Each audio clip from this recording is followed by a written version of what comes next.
4, 3, 2, 1.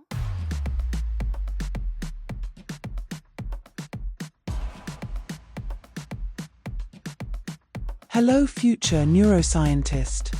Today, we're going to explore the incredible network that connects your brain to the rest of your body, the peripheral nervous system, or PNS for short. Think of it as the body's information superhighway, constantly sending and receiving messages to keep you functioning. The PNS is like a massive telephone network, with nerves acting as the phone lines connecting your brain and spinal cord to every nook and cranny of your body. It's responsible for everything from feeling a tickle on your toe to flexing your biceps when you're trying to impress your crush. Now, let's break down the components of this amazing system.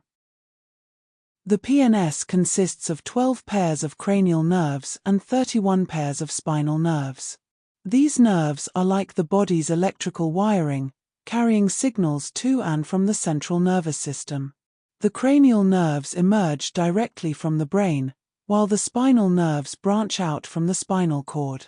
One cool thing about the PNS is that it can regenerate to some extent if injured. It's like having a built-in repair crew. However, don't get too excited. This regeneration is limited and can take a long time.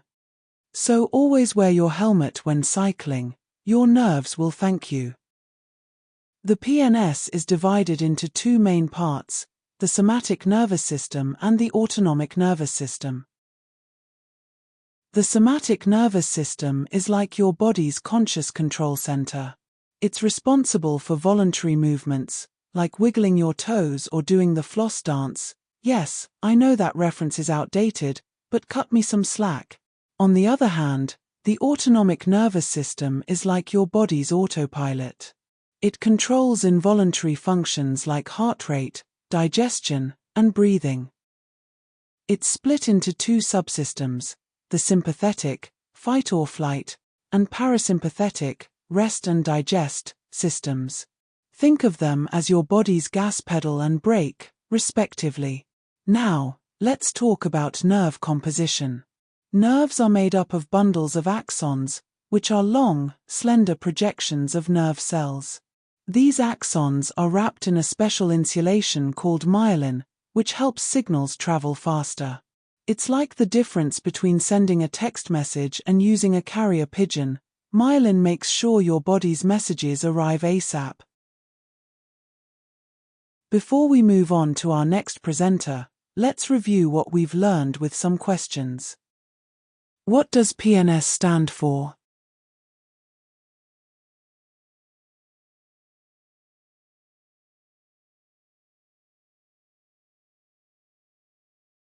The answer is Peripheral Nervous System. How many pairs of cranial nerves are there?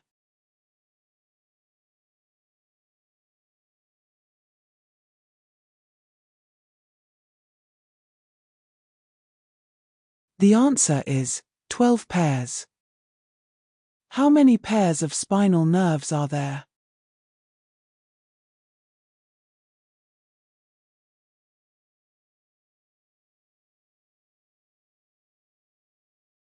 The answer is 31 pairs. What are the two main divisions of the PNS?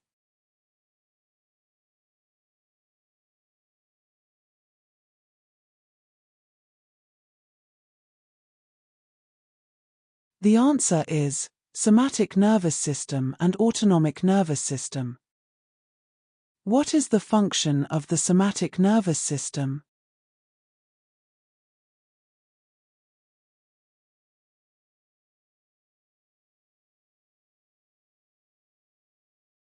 The answer is, it controls voluntary movements. What are the two subdivisions of the autonomic nervous system?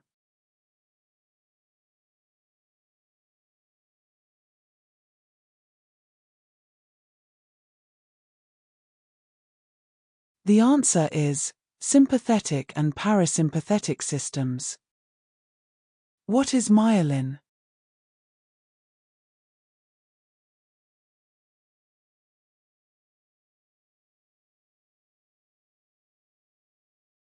The answer is a special insulation that wraps around axons to help signals travel faster. Can the PNS regenerate if injured?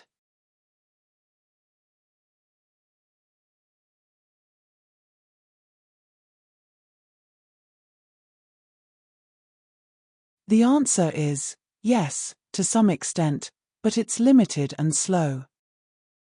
What is the autonomic nervous system responsible for?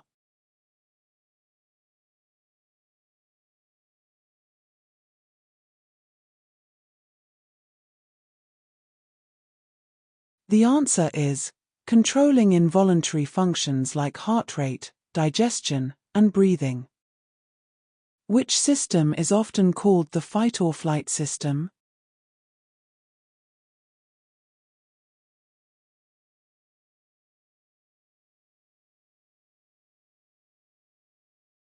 The answer is the sympathetic nervous system.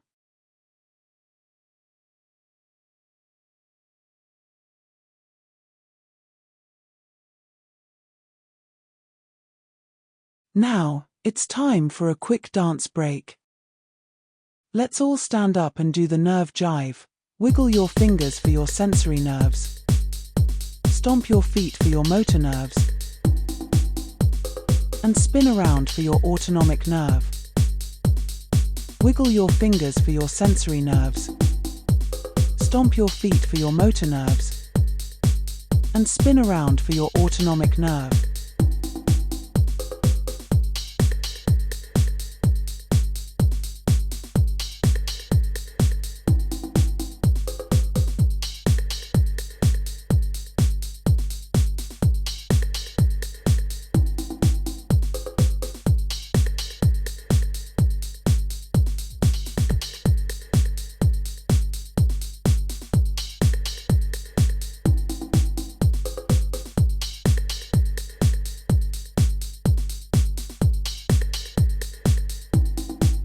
That was quite a workout.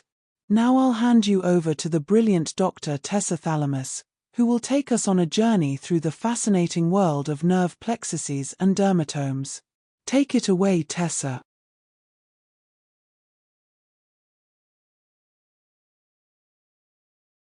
Thank you, Brianna. Hello, everyone. I hope you're all feeling plexed to learn more about the PNS. Get it? Plexed instead of psyched? No? Tough crowd.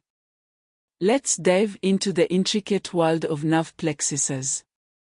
A plexus is like a nerve party where multiple nerves come together, mingle, and then split off in different directions. It's nature's way of ensuring that if one nerve path gets blocked, there are alternate routes for signals to travel. Think of it as the body's own GPS system, always finding the best route for nerve signals. We have 4 major plexuses in our body: the cervical, brachial, lumbar, and sacral plexuses. The cervical plexus is like the neck social network, innervating the neck and parts of the shoulder. The brachial plexus is the arm's power grid, supplying nerves to the upper limb. The lumbar plexus is the lower body's communication hub, innervating the lower abdomen, parts of the legs, and some pelvic organs. Finally, the sacral plexus is like the body's basement wiring, supplying nerves to the pelvic organs, buttocks, and parts of the legs and feet.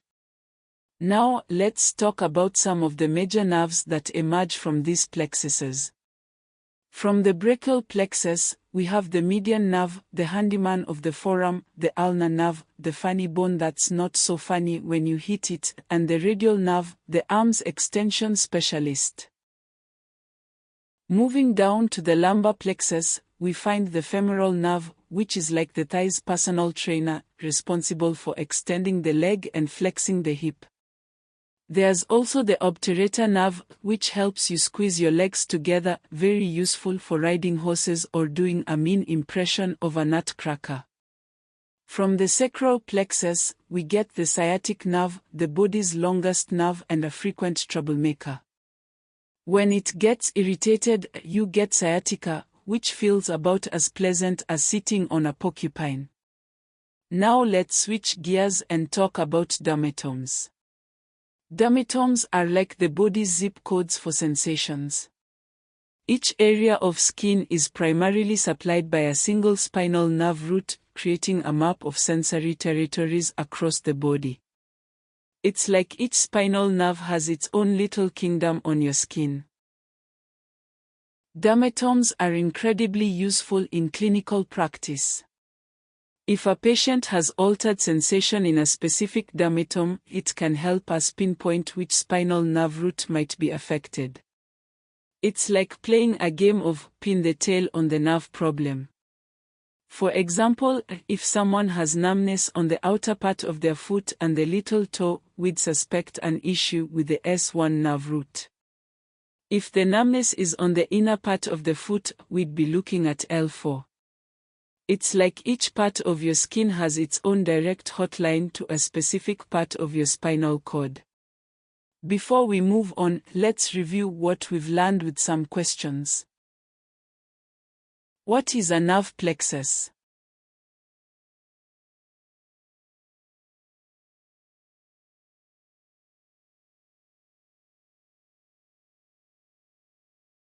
The answer is a network where multiple nerves come together, interchange fibers, and then branch out.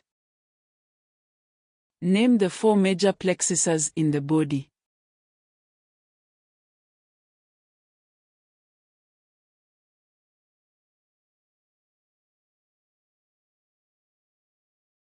The answer is cervical, brachial, lumbar, and sacral plexuses. Which plexus supplies nerves to the upper limb?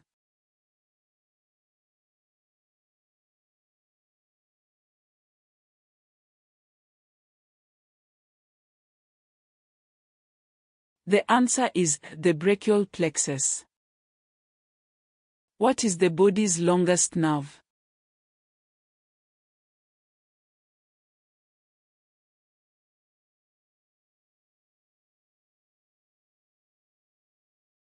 The answer is the sciatic nerve. Which nerve is associated with the funny bone?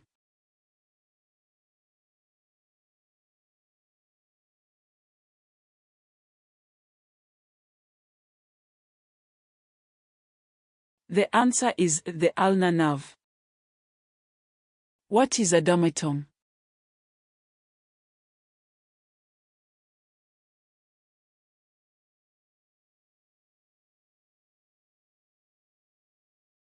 The answer is an area of skin that is primarily supplied by a single spinal nerve root.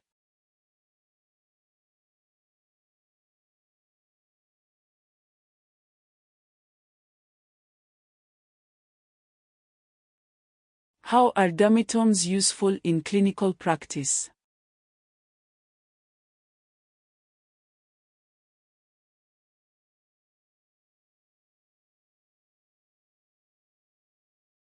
The answer is they help pinpoint which spinal nerve root might be affected based on areas of altered sensation.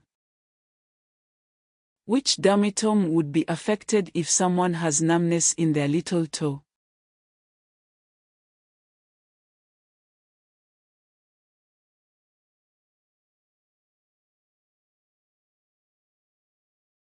The answer is a S1 dermatome. Which plexus is responsible for innervating the pelvic organs, buttocks, and parts of the legs and feet?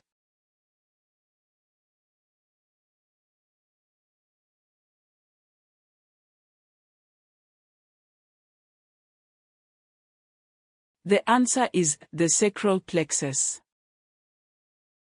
What is the main function of the femoral nerve?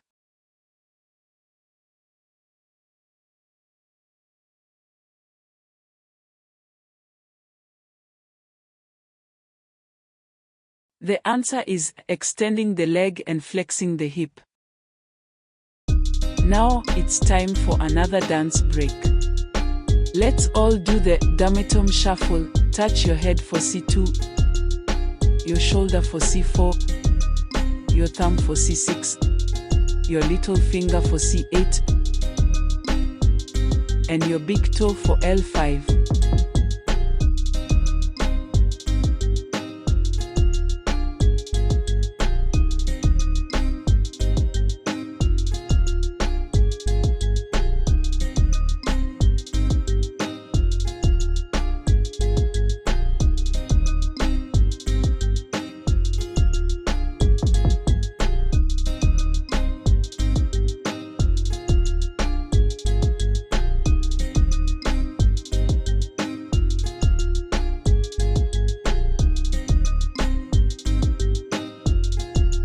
Wow, you all have some great moves.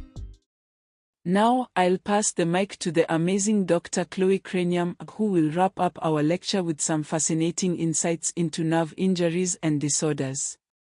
The floor is yours, Chloe.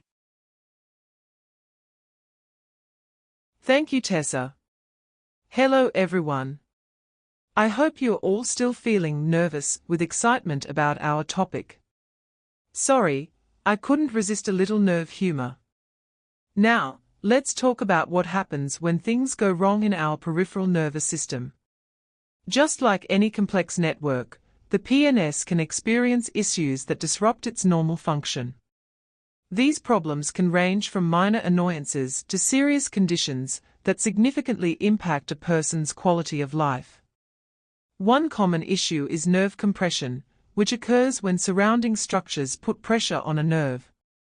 It's like trying to use a garden hose with a kink in it. The water, or in this case, the nerve signal, can't flow properly. A well-known example of this is carpal tunnel syndrome, where the median nerve gets squeezed as it passes through the wrist. This can lead to numbness, tingling, and weakness in the hand. It's particularly common among people who spend a lot of time typing, which is why it's sometimes jokingly called blogger's pain or coder's curse. Another condition we often see is sciatica, which involves inflammation or injury to the sciatic nerve. Remember that long nerve Tessa mentioned? Well, when it gets irritated, it can cause pain that radiates from the lower back all the way down the leg. It's like having a really annoying, painful lightning bolt running down your leg. One cause of sciatica is a herniated disc in the spine, which is like having a jelly donut squish out and press on your nerves. Now let's talk about a more general condition called neuropathy. Neuropathy refers to damage or dysfunction of peripheral nerves, and it can have various causes. One significant cause is diabetes. In diabetic neuropathy, high blood sugar levels can damage nerves over time, leading to numbness, tingling, and pain, especially in the feet and legs. It's like your nerves are getting a sugar overload and short-circuiting.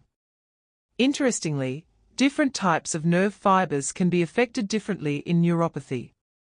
Large diameter sensory axons, which carry sensations like touch and vibration, are often affected first. This is why people with diabetic neuropathy might lose sensation in their feet, which can be dangerous, as they might not notice injuries. Small diameter axons, which carry pain and temperature sensations, are usually affected later.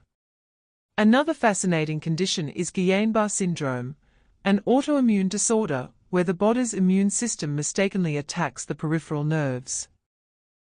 It's like your immune system decides to go rogue and attack the very nerves it's supposed to protect. This can lead to rapid onset muscle weakness and even paralysis, although most people eventually recover. On a more positive note, let's talk about nerve regeneration. Unlike the central nervous system, peripheral nerves have some ability to regenerate after injury. It's like they have their own little repair crew. However, this process is slow and not always complete. The regenerating axons need to find their way back to the right targets, which is a bit like trying to reconnect a complex circuit board without a diagram. Understanding these conditions and how nerves function, or malfunction, is crucial for developing treatments and improving patients' lives. It's an exciting field with new discoveries happening all the time. Now, let's review what we've learned with some questions. What is nerve compression?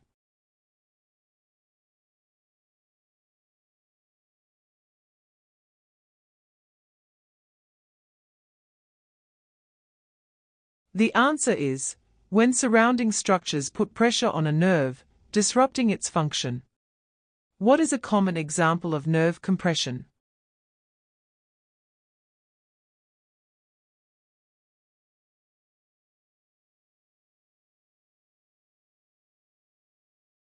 The answer is carpal tunnel syndrome. What is sciatica?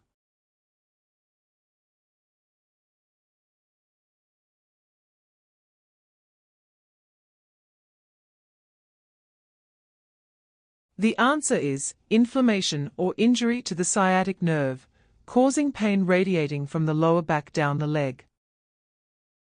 What is neuropathy?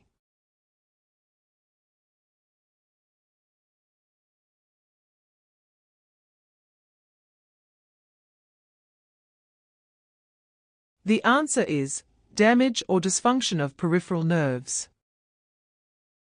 What is a significant cause of neuropathy?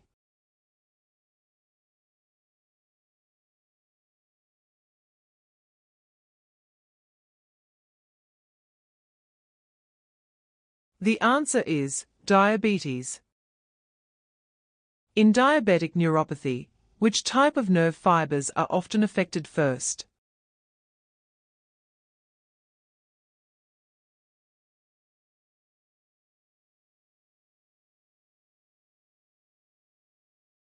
The answer is large diameter sensory axons.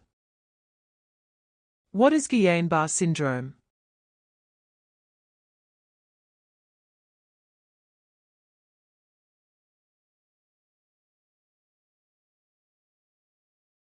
The answer is an autoimmune disorder where the body's immune system mistakenly attacks the peripheral nerves. Can peripheral nerves regenerate after injury?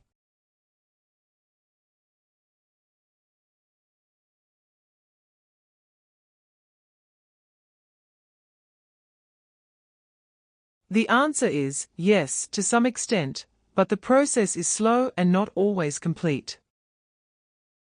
Why can loss of sensation in the feet be dangerous for people with diabetic neuropathy? The answer is they might not notice injuries to their feet. What causes the pain in sciatica?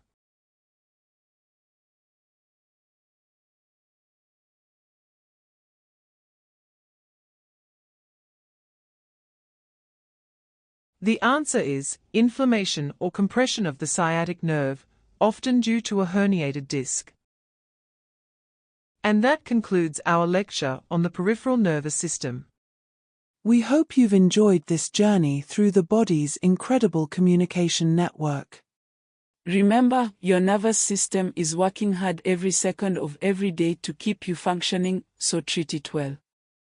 For Dr. Tessa Thalamus and Dr. Chloe Cranium, I'm Dr. Brianna Brainiac. Remember, the more you learn, the more you earn.